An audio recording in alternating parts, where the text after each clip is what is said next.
आदिकालीन प्रमुख राशो ग्रंथ खुमान राशो 9वीं शती की दलपति विजय द्वारा इसकी रचना हुई है। भाषा है राजस्थानी हिंदी। विशलदेव राशो नरपति नाल द्वारा रचित है। हमीर राशो सारंगधर द्वारा रचित है। परमाल राशो जगनिक द्वारा रचित है। पृथ्वीराज राशो चंद्रबरदाई द्वारा रचित है।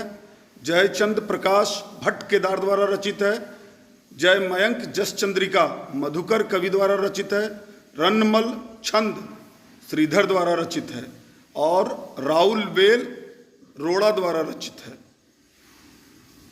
खुमान राशों की रचना 9वीं शती में हुई है। विशलदेव राशों की रचना 1155 ईस्वी से 1212 ईस्वी में हुई है और यह एक विरह गीत है जिसमें काव्य जो है वो श्रृंगार रस का है। परमाल राशों की रचना 1230 ईस्वी में है की गई है और ईस्वी नहीं ये संवत है। और आल्हा खंड जो है वो परमाल राशों में ही उद्धृत है। राउल बेल जो रोड़ा की रचना है वो 10वीं शती की रचना है और यह एक शिलांकित कृति है, अर्थात ये जो कृति है वो एक पत्थर पर लिखी हुई है। यह गद्य और पद मिश्रित चंपू काव्य की प्राचीनतम कृति है।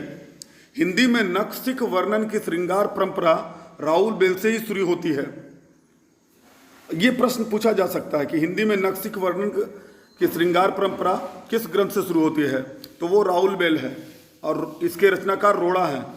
और सबसे बड़ी बात है कि ये रचना शिलांकित है, शिला पर अंकित है। आला खंड का सर्वप्रथम प्रकाशन 1865 ईस्वी में फर्रुखाबाद के तत्कालीन जिलाधीश चार्ल्स इलियट ने किया था तथा इसका इंग्लिश ट्रांसलेशन वाटरफील्ड ने किया था। ये भी बहुत महत्वपूर्ण है, आपको पीजीटी टीजीटी जैसे परीक्षाओं में पूछा जा सकता है। आला खंड यूपी के बैसवाड़ा पूर्वांचल, एमपी के बुंदेलखंड आदि में गाया जाता है लोकगीत के रूप में और यह मूलतः बरसात में गाया जाता है। और एक बहुत प्रसिद्ध कविता जो है 12 बरस लो कुकर जिए और 13 जिए सियार बरस 18 क्षत्रिय जिए बाके जीवन को धिक्कार, परमाल राशों से उद्धृत है। परमाल राशों से है वो। पृथ्वीराज विजय एक संस्कृत ग्रंथ है जिसकी रचना कश्मीरी कवि जयानक ने की थी। जयानक जो हैं वो पृथ्वीराज चौहान के राजसभा के विद्वान थे। रहने वाले वो कश्मीर के थे लेकिन रहते थे वो पृथ्वीराज चौहान के दरबार में। इसी के आधार पर यानी पृथ्वीराज विजय जो ग्रंथ है उसी के आधार पर डॉक्टर बुलर ने 1875 ईस्वी में चंद्रबरदाई की कृति पृथ्वीराज राशों को सर्वप्रथम अप्रमाणिक घोषित कर दिया। बोला कि चंद्रबरदाई की कृति जो पृथ्वीराज राशों है वो कृति प्रमाणिक नहीं है। पृथ्वीराज राशों को अप्रमाणिक मानने वाले प्रमुख विद्वानों में